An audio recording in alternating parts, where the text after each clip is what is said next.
The call came at 2:47 a.m. I know because I looked at the clock 3 times before I finally picked up, thinking it had to be a wrong number. Nobody calls at that hour unless someone's dead or dying. Before we continue, comment where you're watching from and subscribe to the channel. We'd love to see how far our stories are reaching. Is this Anita Goodwin? The voice was professional, careful. A nurse, I figured, or maybe a social worker. Yes? My mouth was dry. I was already reaching for my glasses on the nightstand. I'm calling from Metro Health Medical Center in Cleveland. Your sister, Sandra Miller, was admitted 2 hours ago. She listed you as her emergency contact, Sandra. I hadn't spoken to her in 3 weeks, maybe 4. We talked every Sunday, usually around lunch, but she'd missed the last few calls. I'd left messages. She never called back. What happened? I was already out of bed looking for my shoes in the dark. She had a fall. Down the stairs at her home. She's stable now, but she's asking for you. A fall. Down the stairs. The words were too clean, too simple. I'd worked at the Cleveland Public Library for 32 years before I retired. I'd seen women come in with black eyes, broken fingers, bruises shaped like handprints. They always had a story. A fall. A door. An accident in the kitchen. I drove to the hospital in my nightgown and Robert's old winter coat. The streets were empty except for a few salt trucks. It was March, but Cleveland doesn't let go of winter easy. The roads were slick with ice that looked black under the streetlights. Sandra was in a room on the 4th floor. The nurse who met me at the desk had tired eyes and coffee breath. She's awake. The doctor will want to speak with you before you leave. I pushed open the door. The room smelled like disinfectant and something else underneath it.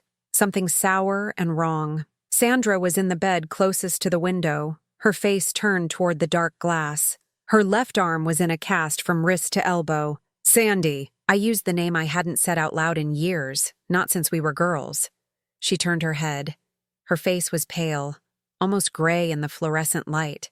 There was a bruise on her left cheekbone, purple and fresh, but it was her eyes that stopped me cold. They were empty, hollow. Like someone had reached inside and scraped out everything that made her Sandra. Nita. Her voice was small. I'm sorry. I didn't know who else to call. I sat down in the vinyl chair next to her bed.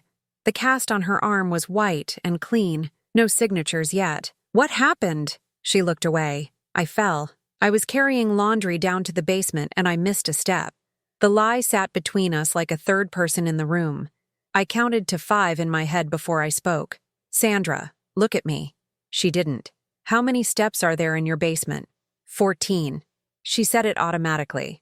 And how long have you lived in that house? 36 years? 36 years. And you suddenly forgot where the steps were? Her jaw tightened. I saw the muscle jump under her skin. I was tired. I wasn't paying attention. I leaned forward. My knees cracked. At 64, everything cracks. Sandra, tell me the truth. She turned to face me then, and I saw it. Not just the bruise on her cheek, but the other one, older, yellowing along her jawline. The small cut above her eyebrow that was trying to heal. The way she held her shoulders like she was expecting a blow. Robert. I said his name like a curse. Her eyes filled with tears. She didn't answer, but she didn't have to. I thought about the last time I'd seen them together. Christmas dinner at my house. Robert had carved the turkey. He'd told jokes. He'd kissed Sandra on the forehead when they left, his hand on the small of her back. I'd thought they were happy.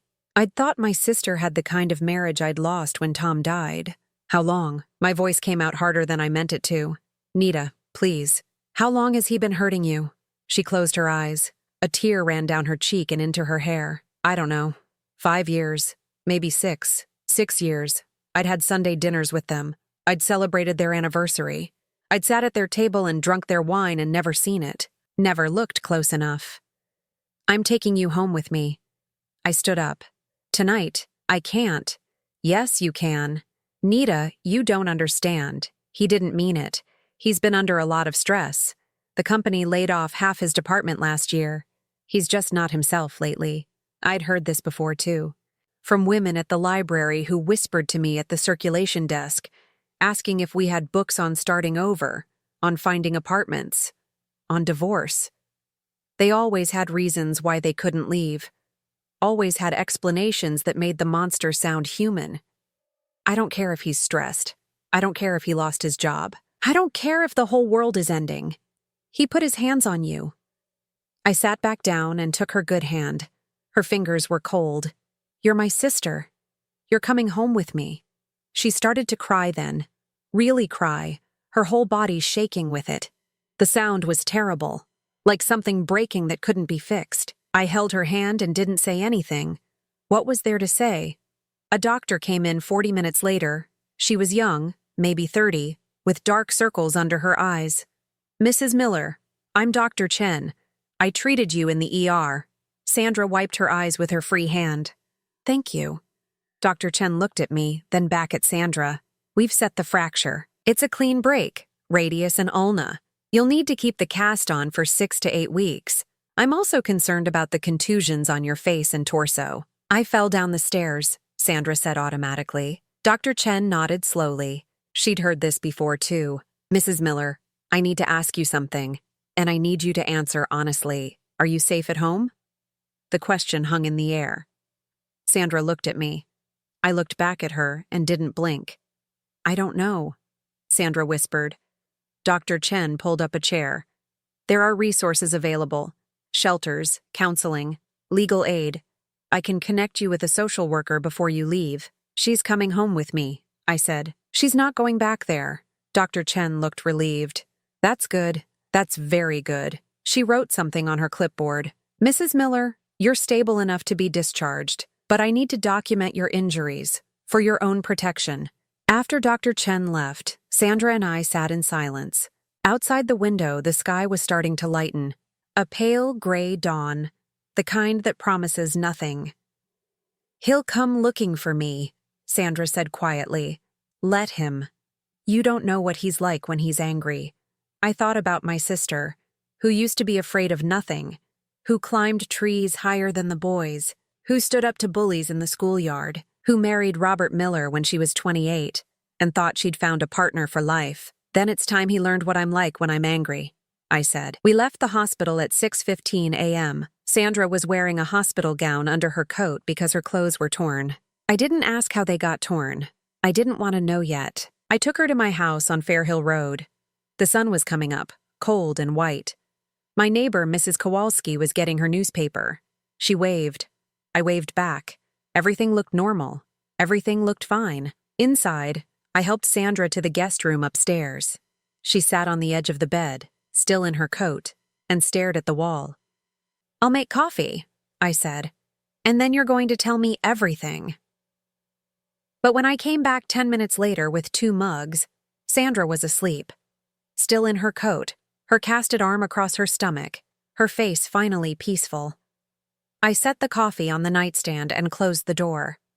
Then I went downstairs and looked up the number for a domestic violence attorney. Outside, the morning was bright and clean and cold. It was the kind of day that made you believe in fresh starts, but I'd learned a long time ago that fresh starts only happen when you're willing to burn the old life down. Robert called at 9:23 a.m. I'd been awake for 3 hours, sitting at my kitchen table with cold coffee and a yellow legal pad. I'd written down everything I could remember about Sandra's marriage. Dates, incidents, the time she canceled Thanksgiving 2 years ago because of the flu, the time she wore a turtleneck in July. I didn't recognize the number, but I answered anyway. Where is she? His voice was calm, too calm, like he was asking about a misplaced book. She's safe. Anita, this is between me and my wife. You need to stay out of it. I looked at the ceiling, where Sandra was sleeping in my guest room. She's my sister. That makes it my business. She had an accident. She's confused. She needs to come home so I can take care of her. She's not coming back there. There was a pause. I heard him breathing. You're making a mistake. Sandra belongs with her family. I am her family. He hung up. My hand was shaking when I set the phone down. I'd known Robert for 36 years. I'd danced at their wedding. I'd never heard that tone in his voice before, flat and cold, like I was an obstacle he needed to remove. Sandra came downstairs at 11. She'd showered and put on one of my old robes. Her wet hair made her look younger, like the sister I remembered from high school. I heard the phone, she said. It was Robert. She sat down across from me. The cast made a dull sound against the table. What did he say? He wants you to come home. She nodded like she'd expected this. He probably thinks I'm being dramatic, that I overreacted. Sandra. I reached across the table. You have a broken arm, you have bruises. That's not overreacting. That's self-preservation. She pulled her hand back. You don't understand what it's like. He wasn't always like this. When we first got married, he was gentle. He was kind. I don't care what he was. I care what he is. The phone rang again. Different number. I let it go to voicemail. Then it rang again and again. By noon, I'd received 14 calls, all from numbers I didn't recognize. None of them left messages except one. Anita, this is Phyllis Miller. I don't know what Sandra has told you, but there are two sides to every story. Call me back. We need to discuss this as a family. Phyllis, Robert's mother, 88 years old and sharp as a knife. She lived in Shaker Heights in a house worth $600,000 and ran her family like a corporation. I'd always been a little afraid of her. I deleted the voicemail. At 1:15, someone knocked on my door. Hard, loud, the kind of knocking that says open up right now. I looked through the peephole. Robert was standing on my porch. He was wearing his work clothes, pressed khakis and a button-down shirt. His hair was combed. He looked like a man going to church, not a man who'd put his wife in the hospital. Sandra appeared at the top of the stairs. Don't open it. I'm not going to. Anita! Robert's voice came through the door. I know she's in there. I just want to talk to her. She doesn't want to talk to you, I called back. This is my wife. You can't keep her from me. She's not a possession. She can make her own choices. Open the door or I'm calling the police. I almost laughed. Go ahead. Call them. Tell them your wife is hiding from you after you broke her arm. See how that goes. Silence. Then footsteps. Then the sound of his car starting. I watched through the window as he backed out of my driveway. He sat there for a minute, engine running, staring at my house. Then he drove away. Sandra came downstairs. She was crying again. He's not going to stop. Good. Let him keep coming. Every time he shows up, we document it. Every call, every visit. It all becomes evidence. Evidence for what? For the restraining order we're going to file. She looked at me like I'd suggested we burn down his house. Nita, I can't do that. His mother would never forgive me. His whole family would turn against me. His family? I set my coffee mug down too hard. It cracked against the counter. Sandra, his family has been watching him hurt you for years. Where were they? Where was Phyllis? Where was Karen? Karen, Robert's sister, 60 years old, married to a dentist, president of her garden club. She and Sandra used to have lunch every month. They don't know, Sandra said quietly. They know. They just don't want to admit it. The doorbell rang. Not Robert this time. A woman in her 60s, blonde hair and a neat bob, wearing a camel coat and pearls. Karen Miller Ross. I opened the door but didn't invite her in. Anita. She smiled, but it didn't reach her eyes. I heard Sandra had an accident. I wanted to check on her. She's fine. Can I see her? No. The smile faltered. I'm her sister-in-law. I'm family. Family doesn't let family get hurt and pretend not to notice. Her face went red. I don't know what Sandra has told you, but Robert is a good man. He's under a lot of stress. He would never intentionally hurt her. She has a broken arm, Karen. Accidents happen, especially when people are tired and not paying attention. I started to close the door. You need to leave. She put her hand on the door frame. Anita, please. Think about what you're doing.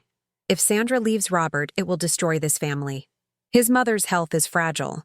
This kind of scandal could kill her. Then maybe Robert should have thought about that before he used his wife as a punching bag. Karen's expression turned cold. You're being dramatic. You always were the emotional one. Sandra is fine. She just needs to rest and then she can go home where she belongs. She belongs wherever she feels safe. And that's not with your brother. I closed the door. Karen stood on the porch for another minute, then walked back to her car, a silver Lexus. She sat in the driver's seat and made a phone call. I watched her mouth move, angry and fast. Sandra was standing in the hallway. You shouldn't have done that. Done what? Talk to her like that. Now she'll tell Phyllis, and Phyllis will tell everyone at church. By tomorrow, the whole congregation will know. Good. Let them know. Let everyone know what Robert did. You don't understand. Sandra's voice broke. These are people I've known for 30 years. I teach Sunday school with these women. I volunteer at the church bazaar. They're going to think I'm lying. They're going to think I'm trying to ruin Robert's reputation.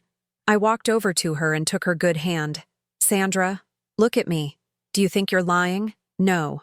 Do you think you deserved what he did to you? No. Quieter this time. Then it doesn't matter what they think. But I could see in her eyes that it did matter.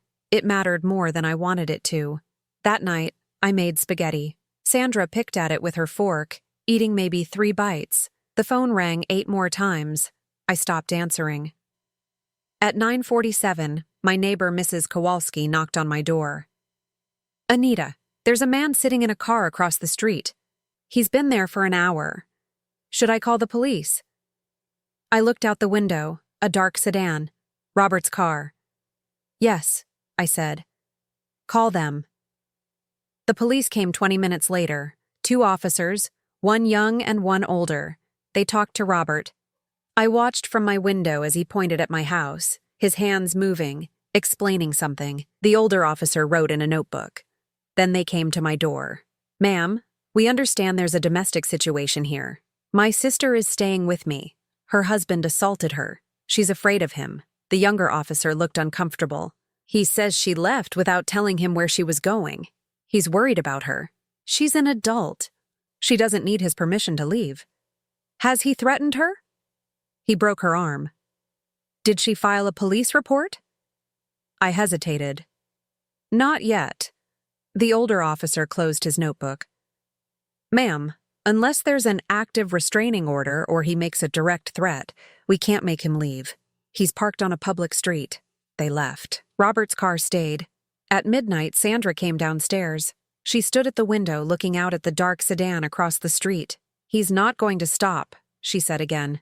Then neither will I. But as I said it, I felt something cold settle in my chest.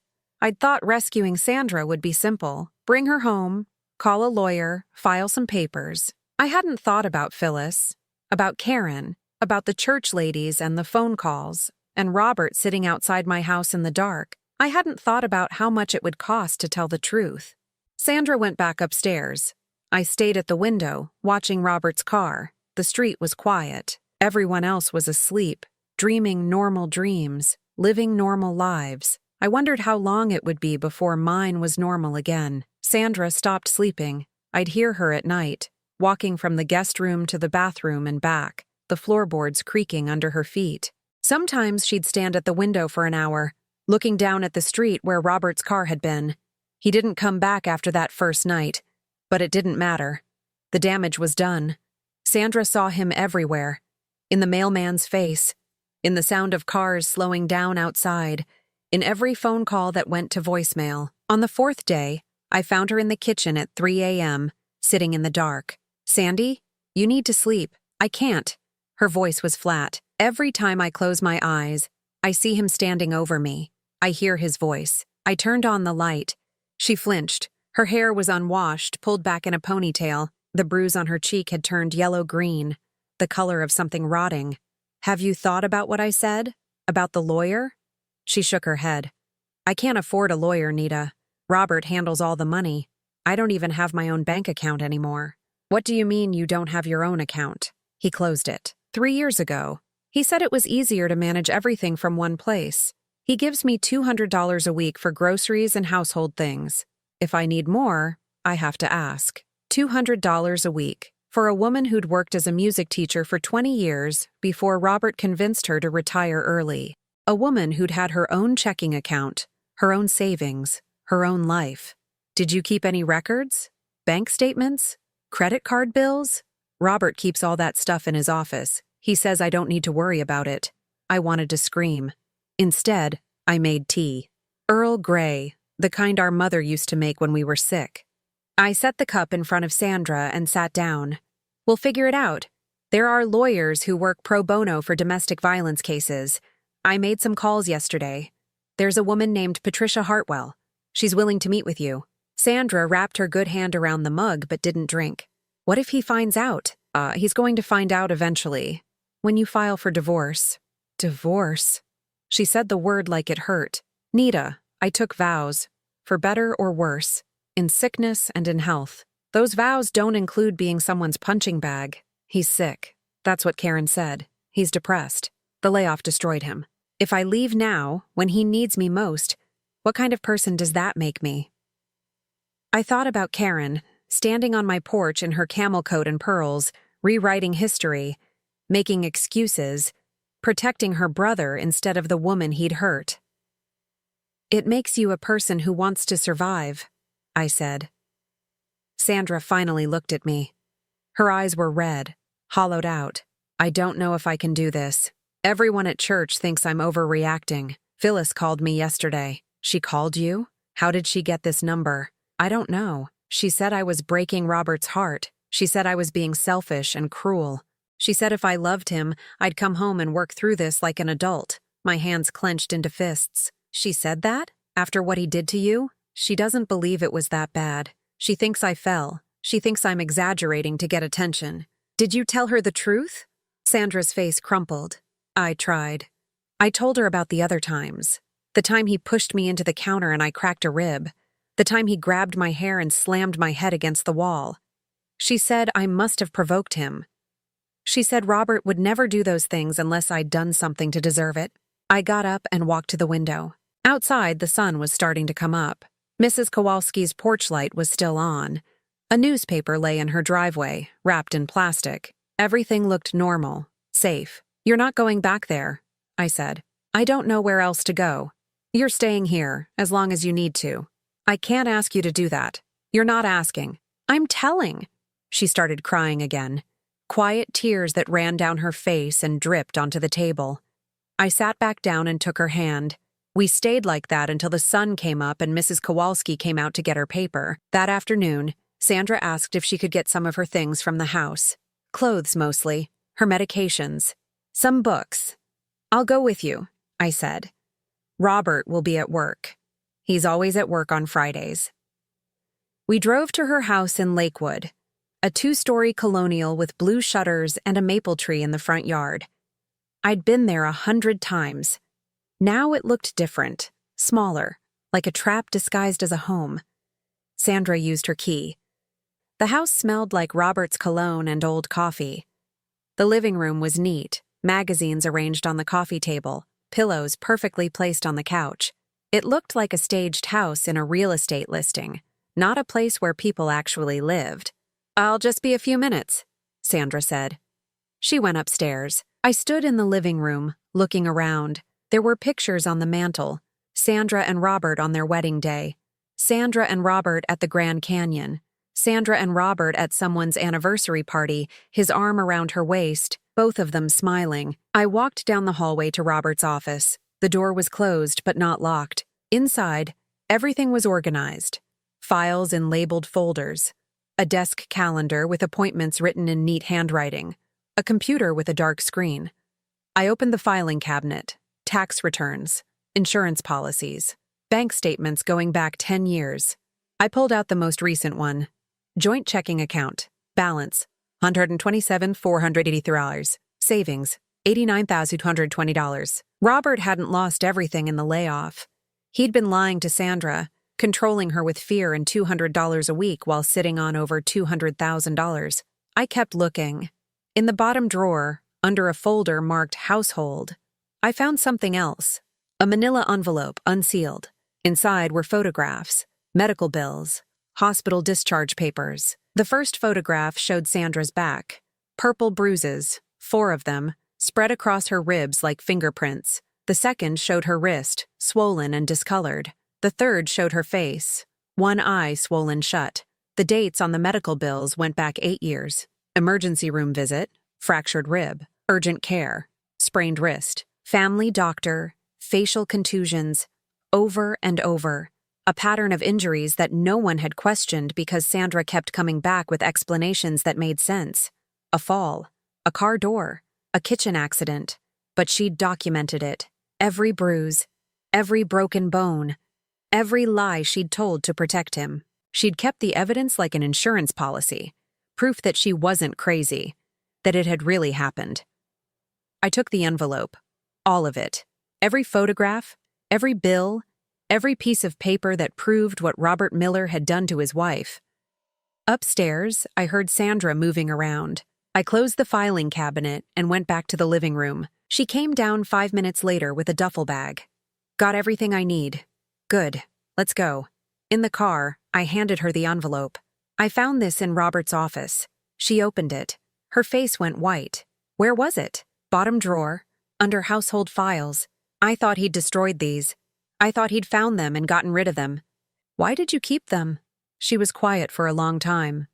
Because I knew someday I might need proof, that I wasn't imagining it, that it really happened. She looked at me. Does that make sense? Yes, it makes perfect sense. We drove back to my house.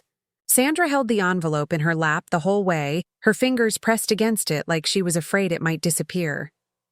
That night, she came downstairs with the envelope and spread everything out on my kitchen table. 47 photographs, 23 medical bills, 8 years of documented abuse, laid out under the overhead light like evidence at a crime scene. I need to call Patricia Hartwell, Sandra said. I'll get you her number. She nodded. Then she picked up one of the photographs, the one showing her swollen eye. I told the doctor I walked into a cabinet. He knew I was lying. I could see it in his face, but he wrote it down anyway. Patient states she walked into a cabinet. Like that made it true. It's not your fault the doctor didn't ask more questions. I know, but I kept going back. For 8 years I kept going back. What does that say about me? It says you survived. That's all. That's enough. She put the photograph down. I'm ready now, to do whatever I need to do. I'm not going back there. Not ever. I believed her. For the first time since she'd come to stay with me, I saw something in her eyes that wasn't fear. It was anger. Clean and cold and sharp. And I knew that anger would be the thing that saved her. Outside, it started to rain. Soft at first, then harder. The kind of rain that washes things clean. I sat with my sister at the kitchen table, surrounded by evidence of her pain, and felt something shift inside me. This wasn't going to be easy. Phyllis would keep calling. Karen would keep making excuses. Robert would keep trying to control Sandra from a distance. But we had proof now. We had truth. And sometimes that's all you need to start burning the old life down. Patricia Hartwell's office was in a strip mall on Detroit Avenue, wedged between a nail salon and a tax preparation service. The waiting room had 3 plastic chairs and a water cooler. A poster on the wall showed a woman's face, half in shadow, with text that read, "You are not alone." Sandra sat next to me, the manila envelope on her lap. She'd barely spoken during the drive. Her cast had signatures on it now. I'd signed it first. Love you, Sandy. Nita. Mrs. Kowalski had signed it. Stay strong.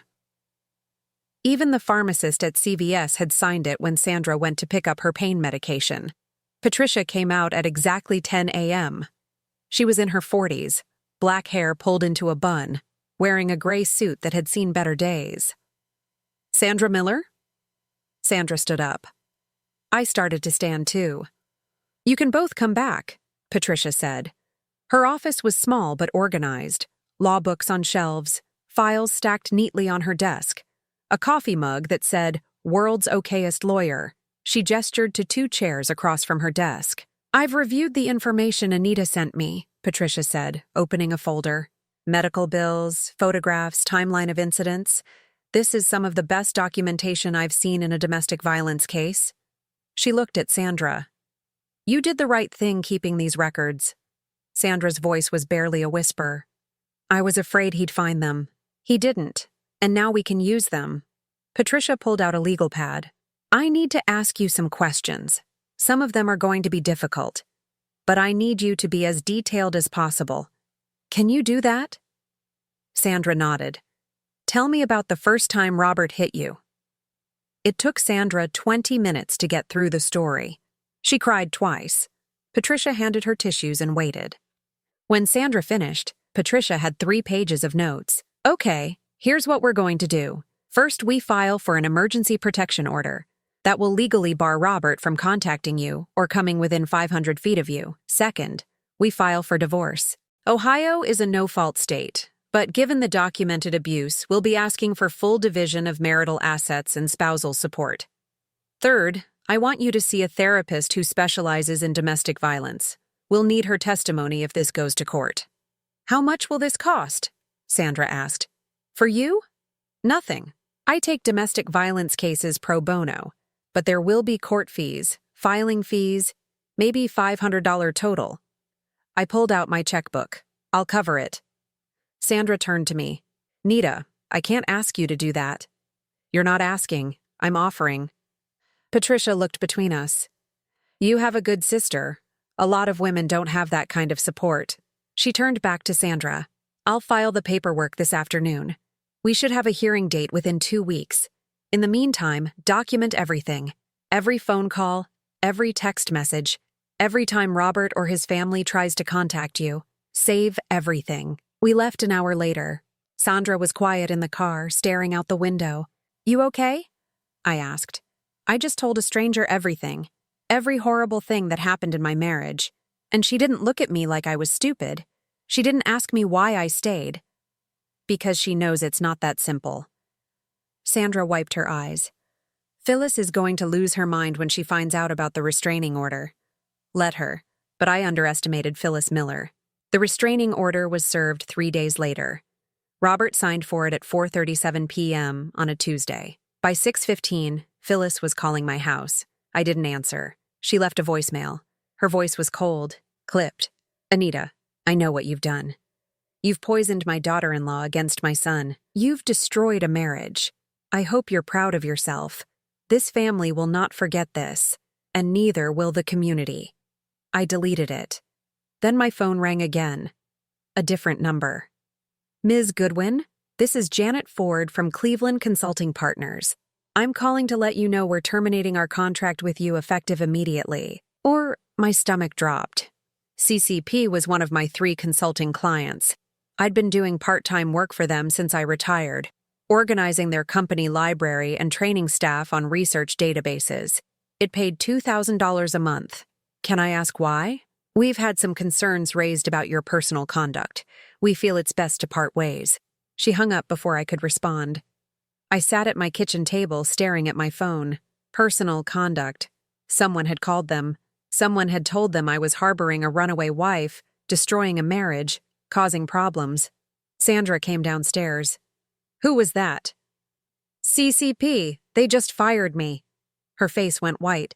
Because of me. Because of Phyllis, more likely. Or Karen.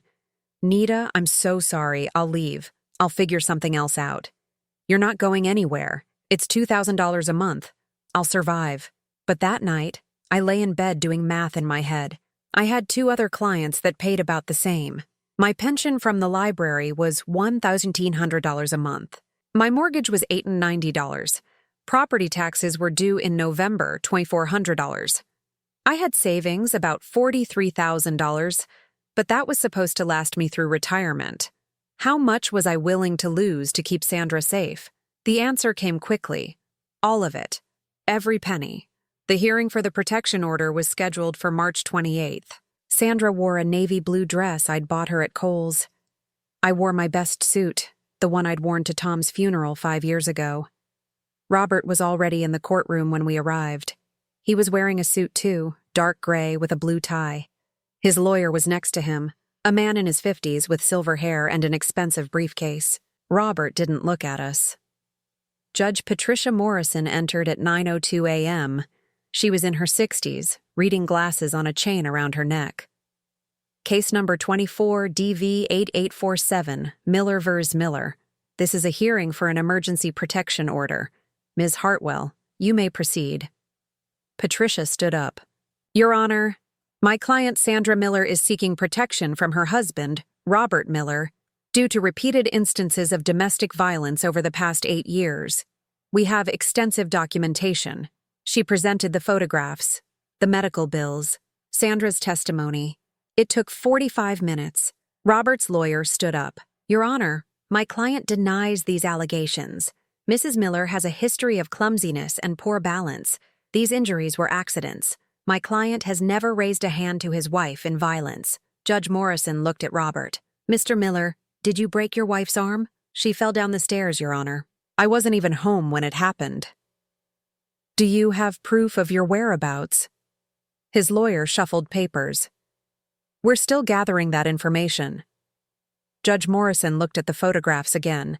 Then she looked at Sandra. Mrs. Miller, do you fear for your safety if you return home? Sandra's voice was steady. Yes, Your Honor. I'm afraid he'll kill me. The courtroom was silent. Judge Morrison picked up her pen. I'm granting the emergency protection order.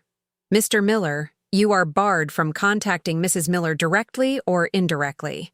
You may not come within 500 feet of her person or her current residence. Violation of this order will result in immediate arrest and criminal charges. This order is effective for 1 year. Do you understand? Robert nodded. For the first time, he looked at Sandra. His expression was empty, blank, like he was looking at a stranger. We left the courthouse at 11:30. Sandra was shaking. You did it, I said. You actually did it. I thought I'd feel different. Relieved, maybe.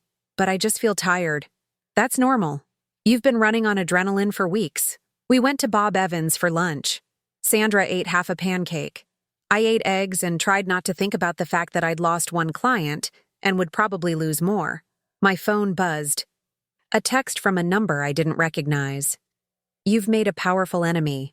I hope you know what you're doing. I deleted it. That afternoon, I got a call from my second consulting client, Trinity Lutheran Church. I'd been organizing their archives for 2 years.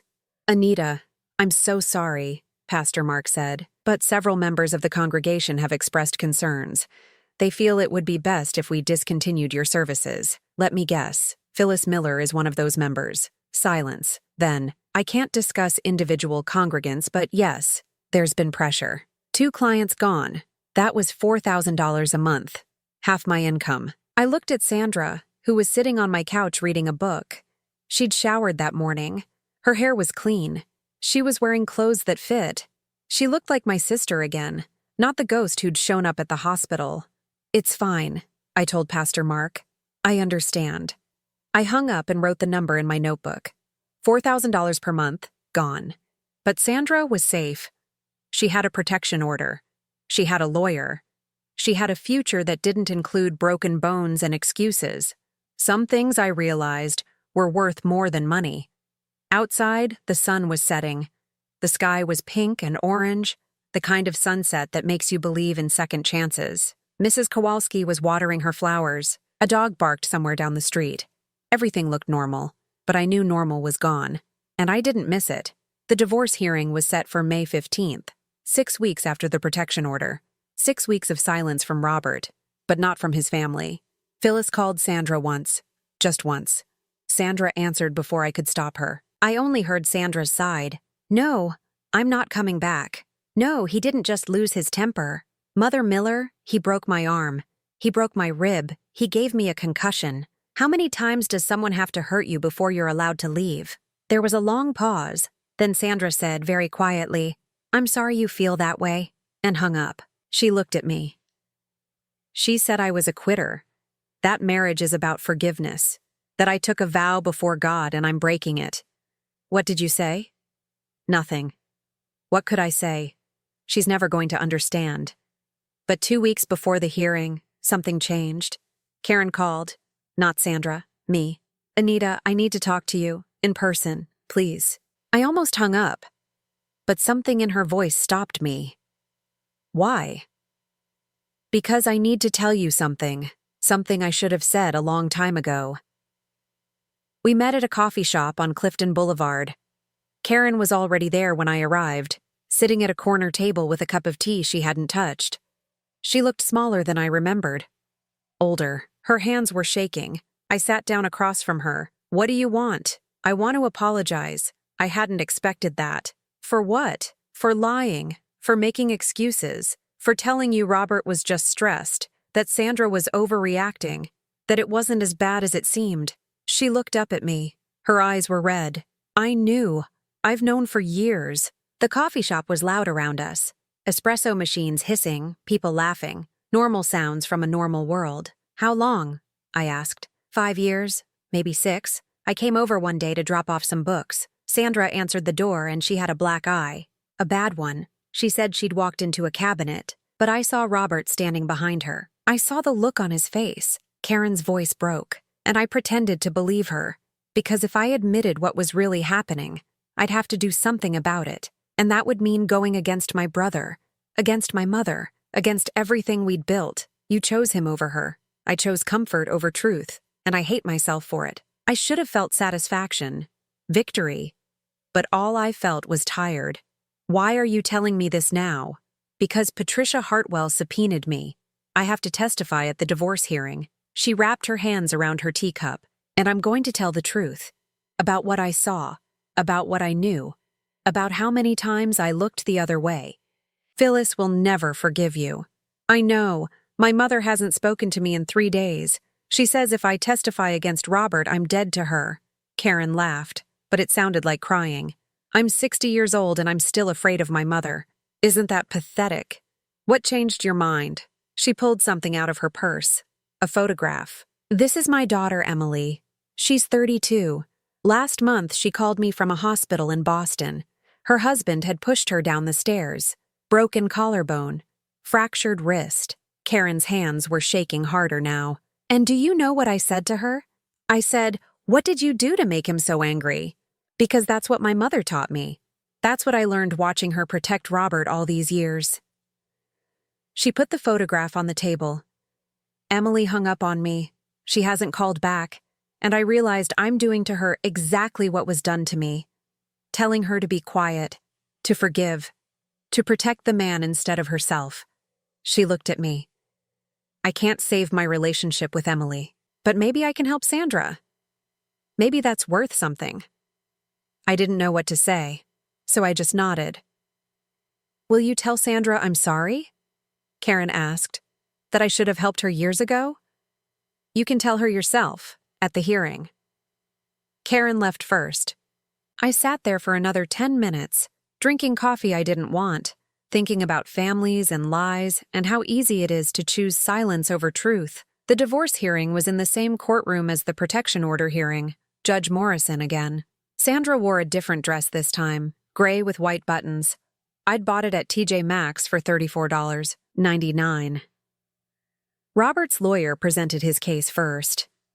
Robert had been a faithful husband for 36 years. He'd provided for Sandra, given her a comfortable life.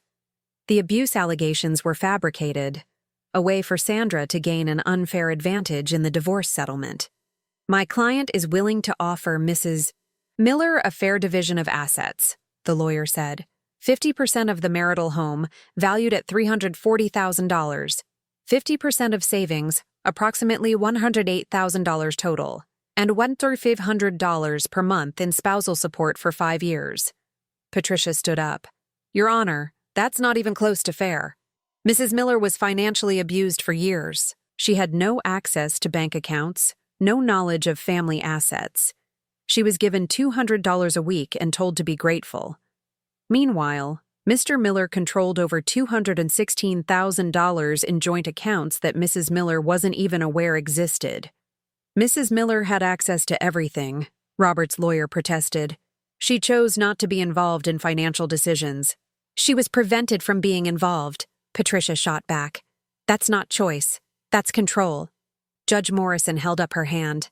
I'll hear testimony. Ms. Hartwell, call your first witness. Patricia called Sandra. She took the stand and swore to tell the truth. Her voice was stronger than it had been at the first hearing, steadier. Patricia walked her through the marriage, the first time Robert had hit her, the years of escalating violence, the financial control, the isolation from friends and family. Then it was Robert's lawyer's turn to cross-examine. Mrs. Miller, you claim you were afraid of your husband, yet you stayed with him for 36 years. Isn't it true you stayed because you enjoyed the lifestyle he provided? Sandra looked at him. I stayed because I was afraid. Because he told me if I ever left, he'd find me. Because he controlled all the money and I didn't know how I'd survive on my own. Because his family told me I was overreacting, that I was being dramatic, that I should be grateful to have a husband at all. But you're not afraid now? I'm terrified now. But I'm more afraid of going back than I am of being alone. There was silence in the courtroom. Even Robert's lawyer looked uncomfortable. Patricia called Karen next. Karen took the stand. She looked at Robert, then she looked at Phyllis, who was sitting in the back row, her face like stone. Ms. Miller-Ross, you're the defendant's sister. Is that correct? Yes. How long have you known about your brother's treatment of his wife? Karen took a breath. 6 years. I saw Sandra with a black eye in 2019. I knew my brother had done it. I knew, and I said nothing. Phyllis stood up. Karen, don't do this. Judge Morrison banged her gavel. Ma'am, sit down or I'll have you removed from this courtroom. Phyllis sat, but her eyes were fixed on Karen with a look that could kill. Karen kept talking. I saw bruises. I heard Sandra make excuses. I knew she was lying to protect him. And I let it happen because I was afraid of what the truth would mean for our family. She looked at Sandra. I'm sorry. I should have helped you years ago. I should have been brave enough to tell the truth. Patricia nodded. Thank you, Ms. Miller-Ross. No further questions. Robert's lawyer declined to cross-examine. What could he say? Judge Morrison called a recess. We went to the hallway. Sandra was crying. She actually did it, Sandra said. She actually told the truth. Through the courtroom door, I could see Phyllis and Karen arguing.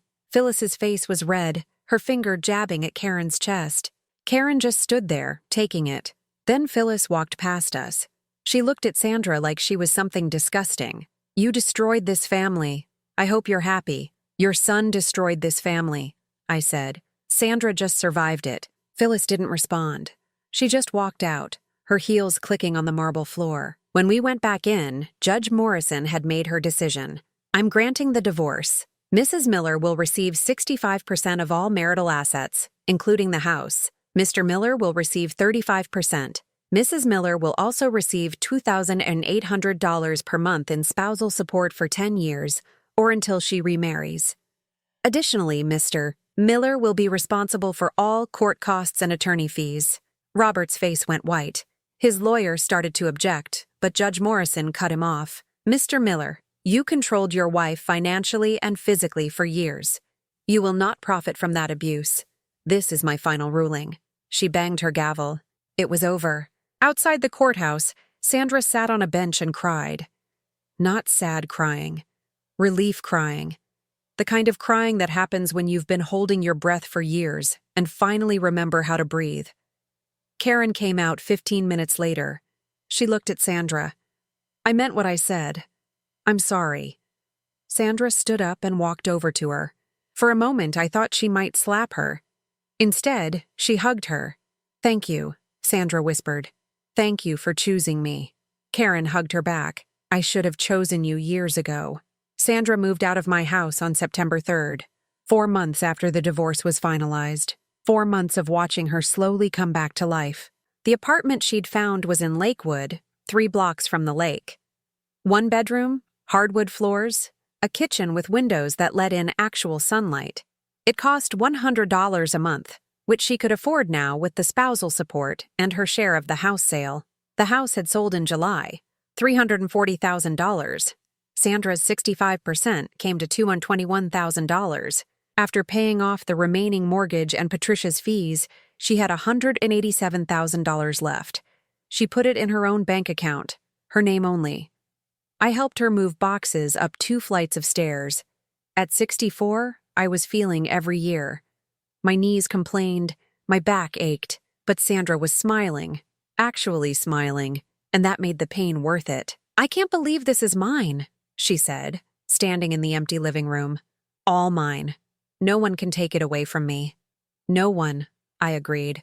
She'd bought furniture at IKEA, a couch, a bed, a kitchen table. Nothing expensive, nothing fancy, but everything was hers, chosen by her, paid for with her money. Mrs. Kowalski had given her a set of dishes as a going-away present. Karen had given her a plant, a peace lily. They're hard to kill, Karen had said. Like you. Sandra had laughed. It was good to hear her laugh. Robert had moved to Columbus. His company had transferred him. Or maybe he'd requested it. Either way, he was gone, 200 miles away, far enough that Sandra could breathe. He'd sent one letter. Patricia had forwarded it to us. It was short. Sandra, I'm sorry for the pain I caused you. I'm in therapy now. I'm working on myself. I hope someday you can forgive me, Robert. Sandra had read it once and put it in a drawer. Maybe someday I'll forgive him, but not today. Today, I'm just happy he's gone. I understood that. The first night in her new apartment, we ordered pizza and sat on her new couch, eating straight from the box. The windows were open.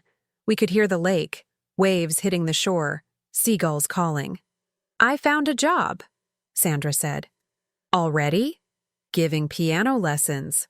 At a music studio on Madison Avenue. 3 days a week to start. $25 per half-hour lesson.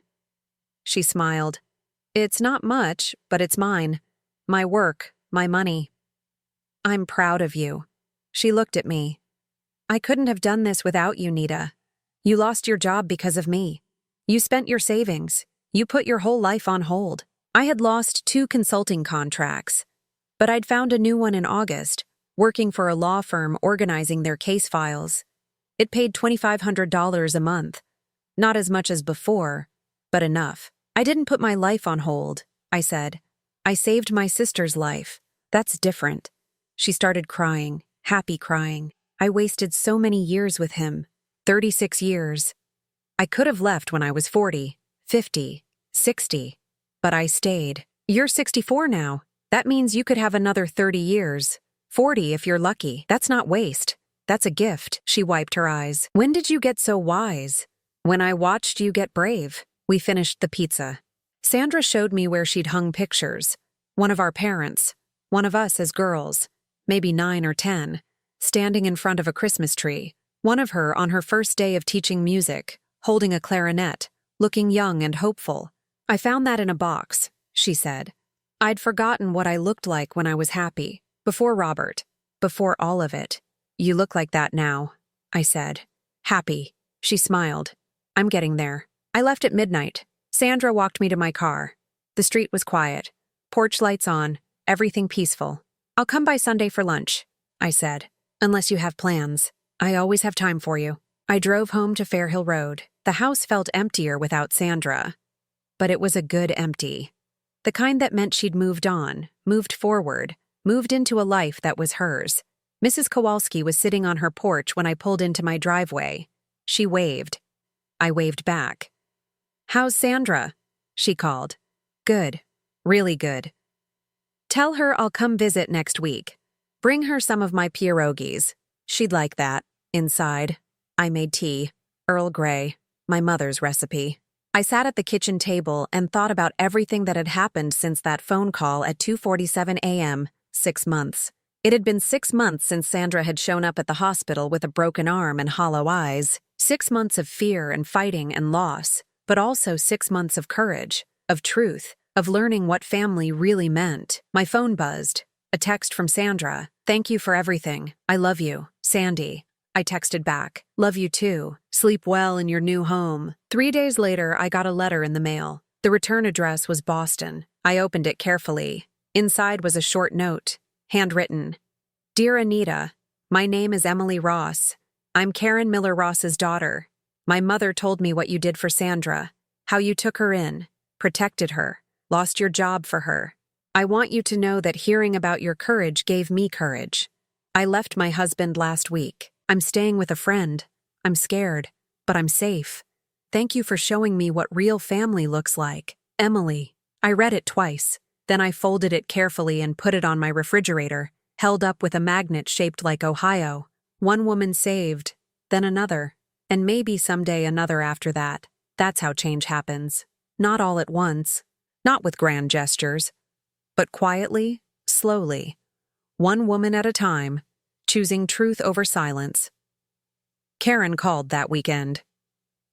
Did you get a letter from Emily? I did. She's filing for divorce. She asked me to help her find a lawyer. Karen's voice was thick with tears. I'm going to Boston next week, to be with her, to do what I should have done for Sandra years ago. That's good, Karen. That's really good. Phyllis won't speak to me. She says I've destroyed the family, that I'm a traitor. You're not a traitor. You're just telling the truth. It doesn't feel like truth. It feels like loss. Sometimes they're the same thing. She was quiet for a moment. Sandra told me she's giving piano lessons now, that she has her own apartment. She does. Do you think? Do you think she'd ever want to see me? Not now, maybe. But someday? I thought about Sandra, sitting on her new couch in her new apartment, talking about forgiveness. Maybe someday, but not today. I don't know, I said honestly. But I think if you keep showing up for Emily, if you keep choosing truth over comfort, maybe someday Sandra will see that you've changed, that you're not the person who looked away. I hope so. I really hope so. We hung up. I looked out my window. Mrs. Kowalski was watering her flowers. A dog barked. A car drove by, music playing. Everything looked normal. But normal had shifted, changed, become something different. Sandra came over for lunch on Sunday. She brought flowers from the market, bright yellow daisies in a mason jar. I got my first paycheck, she said. 7 lessons last week. $175. I bought these to celebrate. We made sandwiches, sat in my backyard. The September sun was warm, the air starting to smell like fall. I've been thinking about going back to school, Sandra said. There's a program at Cuyahoga Community College, music education. I could get certified to teach in public schools again. You should do it. I'm 64 years old, Nita. Isn't it too late? I thought about everything she'd survived, everything she'd overcome, the courage it had taken to leave, to testify, to start over. It's never too late, I said. Not for you, not for anyone. She smiled, the kind of smile that reaches your eyes, that comes from somewhere deep and real. You're right, she said. It's not too late. It's just the beginning. And sitting there in my backyard, watching my sister eat a sandwich she'd made with her own hands, in her own apartment, with her own money, I believed her. This was the beginning, not the end. The beginning of Sandra's new life. The beginning of Karen's redemption. The beginning of Emily's freedom. And maybe, in some small way, the beginning of other women finding their courage too. Because that's how it works. One woman stands up, then another sees her, then another. Until standing up doesn't feel so impossible anymore. Until leaving doesn't feel so scary. Until survival becomes living. Sandra left at 3:00. I walked her to her car. She hugged me tight. I'll see you next Sunday, she said. I'll be here. I watched her drive away. Then I went back inside and made myself a cup of tea. The house was quiet, but it was a good quiet, the kind that meant peace, not loneliness. Outside, the afternoon sun was bright and warm. Mrs. Kowalski waved from her porch. I waved back. Everything looked normal. And this time it actually was.